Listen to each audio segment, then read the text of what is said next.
All right, so welcome everyone. Thank you for tuning in again. Today we're going to be talking about a building envelope, and if you don't know what that is, don't worry, you will by the end of this session. Just a quick reminder before we get started that I am a community energy advisor.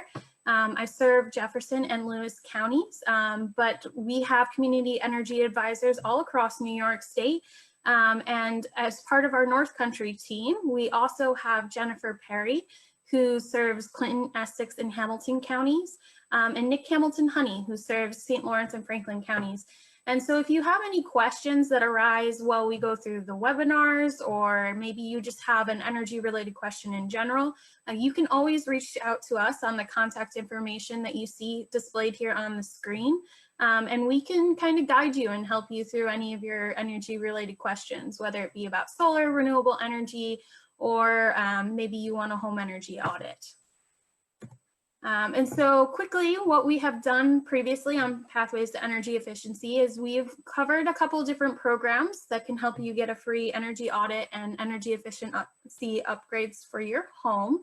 And we covered those in August and the first week of September. We also talked a little bit about some do-it-yourself kind of things that you can do around your home, such as replacing your light bulbs or sealing up some air leaks. And we're going to go into that a little bit more today.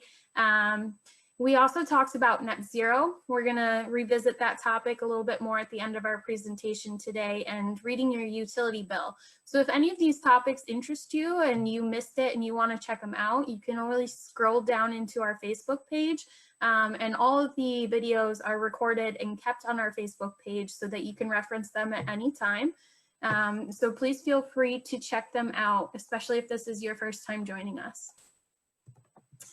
So today we are going to focus on the physical characteristics of the home. So that's especially the materials and construction that helps to keep heat inside your home and cold out on a cold winter day, which winter's soon approaching us. So this is a topic that might be in the forefront of everybody's mind as we prepare for the winter months and prepare for heating our homes.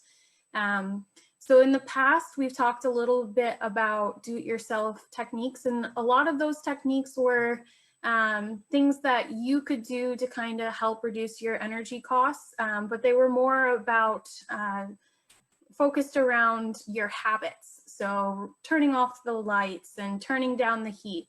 Today, we're going to focus on the things in your home, the physical characteristics that are the basis for helping to keep heat inside your home. And so with that, we'll introduce the concept of the building envelope. So what is the building envelope? Well, the building envelope is the separation between the unheated and heated spaces of your home. So if you can see this picture on the screen right now, in the light blue areas, those are the unheated spaces within this imaginary home. And the light pink represents the heated spaces, so the main living rooms of the home. And the building envelope is represented here in that yellow line, and that is those areas that separate heated spaces from unheated spaces. So typically, for instance, our attics are unheated. So the building envelope might include your ceiling that's above your main floor, your second floor that separates the attic from your main living space.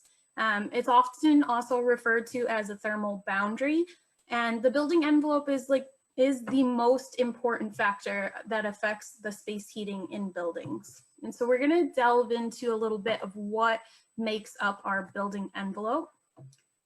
There's two main components. Insulation, which I'm sure we've all heard of, but is the material that's inside of your walls or in that building envelope area.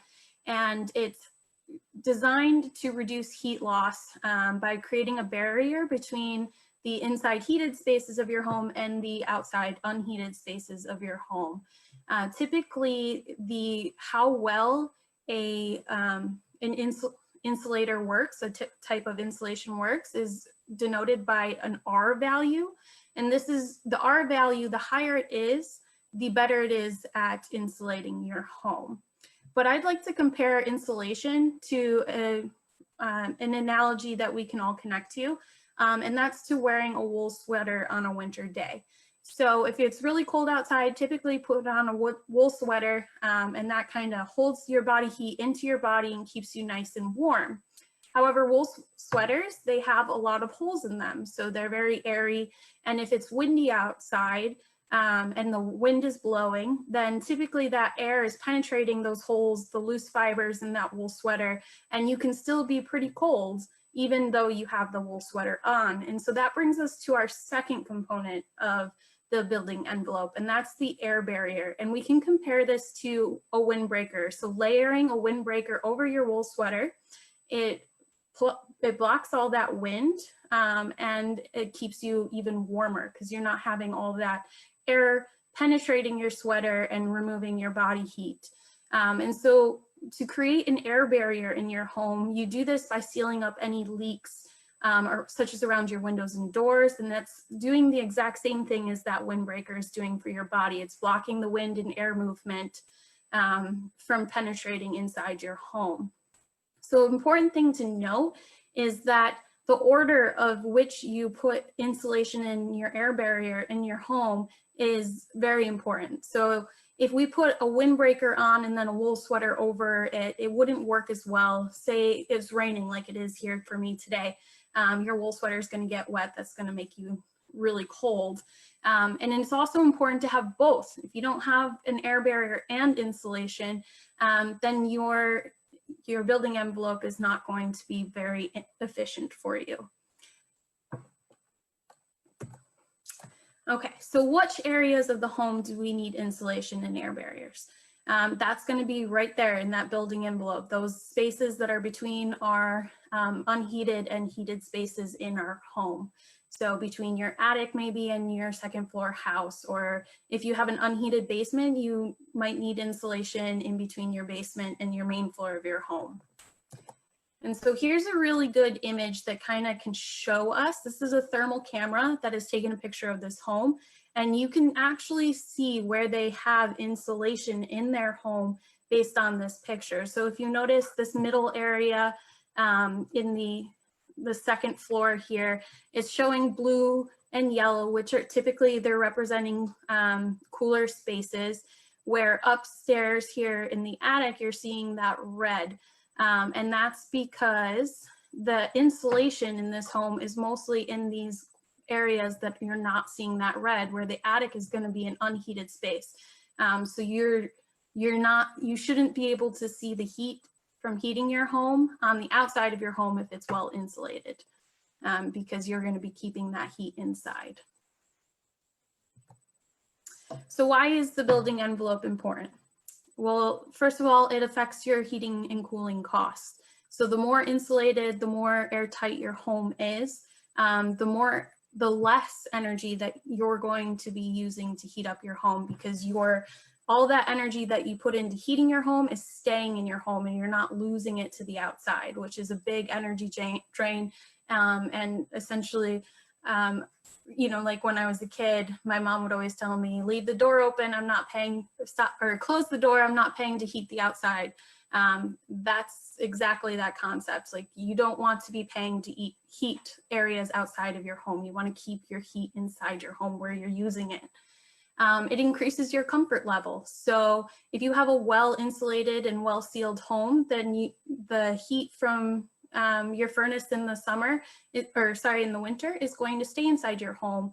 And then vice versa, in the warm summer months, the cooler air you want to keep inside your home if you have air conditioning, or even just the outside air is going to be a lot warmer than on the inside air of your home. So that's increasing your comfort level, how comfortable you are in your home. And finally, it reduces your carbon footprint. So the more energy we use, typically, especially if you have, you're heating your home with fossil fuels, then the more carbon footprint you're having. So if you can, you know, reduce that amount of waste and really use your energy efficiently, then you can reduce your carbon footprint. Okay, so how do you know whether your home has a high quality building envelope? Well, unless you're fluent in building science, determining the quality of your home's building envelope is very hard to do.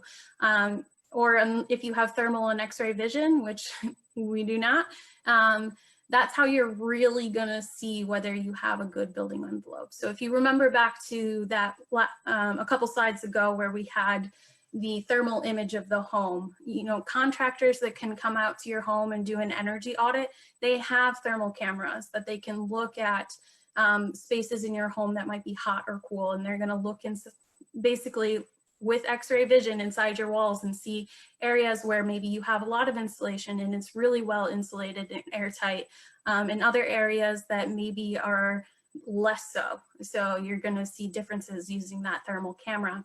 But the important thing to say is that you should just really leave it to the experts and get a home energy audit. Unless you're very fluent in all these techniques yourself, it's best to have a contractor who knows what they're doing and knows the science behind all this to come out and do an assessment of your home. And so if you remember back, if you caught our previous episodes, we talked about a few programs that are available to help you get a home energy assessment for free. They are free for all New York State residents, regardless of income, but there are a few programs that are geared towards low to moderate income families that can not only get you the free home energy assessment, but also help you pay for some of the energy efficiency upgrades to your home, like adding insulation, like sealing up cracks in windows and doors and addressing that air barrier. And so the first one, just as a quick reminder, is Empower New York. So that's going to be mostly for low income folks who are less than the 60% state median income. And if you have questions about what those levels are, you can always refer back to our previous episodes or give me, Jen or Nick, a call. So Empower New York gives you a free home energy assessment, and it can also give you about $10,000 towards energy efficiency improvements to your home, such as adding insulation. The Assisted Home Performance with Energy Star program is geared a little bit more to median income families in New York. So that's a free home energy audit and a 50-50 cost share of up to $8,000 of energy efficient upgrades. So for instance, you want to put in some energy upgrades to your home, it's going to cost $8,000. You would put $4,000 in it into the program, and NYSERDA would match you with the additional $4,000 to create that $8,000. And finally, for everyone else, the market rate customers, these are people who don't fall within the Empower Assisted Home Performance programs.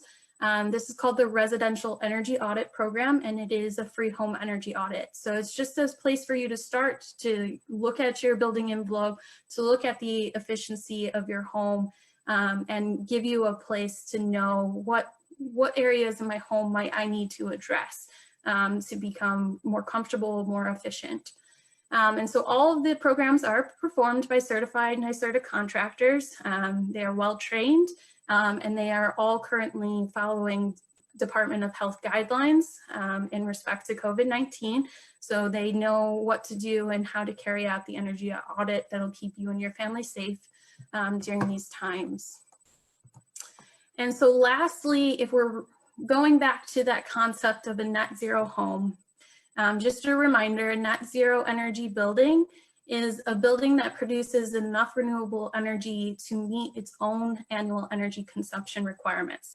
So essentially, if you had your house would be able to produce by itself through renewable energy resources all the energy that it needs to sustain you and your family over the course of a year. And so when we're thinking about achieving a net zero home, if that's a goal, if that's a dream that maybe you've always wanted to have, whether it's to reduce your carbon footprint or to just pay less on utility bills, the first step, the most important step to achieving that net zero home is to focus firstly on your energy efficiency, to make sure your building is nice and tight and that you're not losing energy. And why this is, let's take example, say you want to install solar on your roof and you want to have those solar panels provide all of your energy needs for all of your electricity usage for heating your homes and things like that. The size of the system and cost increases with the size of the system. So the size of your system is going to be based on how much energy you use. So if you don't get an energy audit first and you don't make your building airtight and you don't make it really efficient first, then you're going to be purchasing a solar system that is too large for your uses. If you focus on that energy efficiency first, then you can get an appropriate size solar system. Same thing applies to renewable heating, such as air source heat pumps and things like that. And so if you're interested in those topics like renewable heating, air source heat pumps, things like that, solar arrays, we will be getting into that more as we progress through these episodes. But the most important thing to note is you do want to focus on your energy efficiency first. And so with that, I'll remind you guys of my contact information. And if you live in a different county, you can also reach out to Jen and Nick with any of the questions that you have about this, or if you want to pursue a home energy audit, reach out to us and we can get you on the path to doing so. And finally, so what's coming up next? What are we going to be talking about soon? So next week, we're going to talk about electricity and the vampires in your home. And so that's a little ominous, getting into the spooky months. The vampires are referring to things in your home that are using electricity that you don't know about. So some of the things that we leave plugged into our walls, they can still be using and drawing on your electricity without you realizing it. And so we're going to cover a little bit of things methods you can use to reduce that. We're then going to move into our renewable heating and cooling. So then we're going to talk about air source and ground source heat pumps and biomass, so wood and pellet stoves as well. And then finally, we're going to finish up October with a talk on solar and all the ways that you can access solar energy. It doesn't necessarily have to be that you install a solar system. You can access solar energy in other ways as well. And so we're going to cover that. All right, and with that, I will open it up to any questions that may come in. Okay, so we had a question about windows and how they affect our energy efficiency. So a lot of people do believe that windows are going to be where your biggest heat loss is. But really, when you take a windows account and say you put in the most energy efficient, the highest cost windows there are out on the market, the difference in that R value, or with Windows, they use a U value, but it's very similar concept. The difference in your R value for putting in a really brand new, wonderful window is very small. So it's a very small difference and typically a large cost. So it's actually much more efficient to focus your energy on sealing your windows and sealing the cracks around your doors and preventing that, making that tight air seal and air barrier versus buying the most expensive window out on the market and replacing it. Let's see. Oh, yeah, so someone asked a question about kind of starting to assess your building envelope on your own. A fun little quick trick that you can do to kind of see how drafty your home might be is to light an incense stick and walk around your home. And if you're noticing a big draft and it's blowing the smoke away, that might be an area that you have some drafts. It's definitely not a substitute for an energy audit, but it can kind of be a baseline thing that you can do to kind of see where you might be standing in your home. All right, so I don't see any more questions coming in. So once again, please feel free to reach out, and I hope everyone has a wonderful day.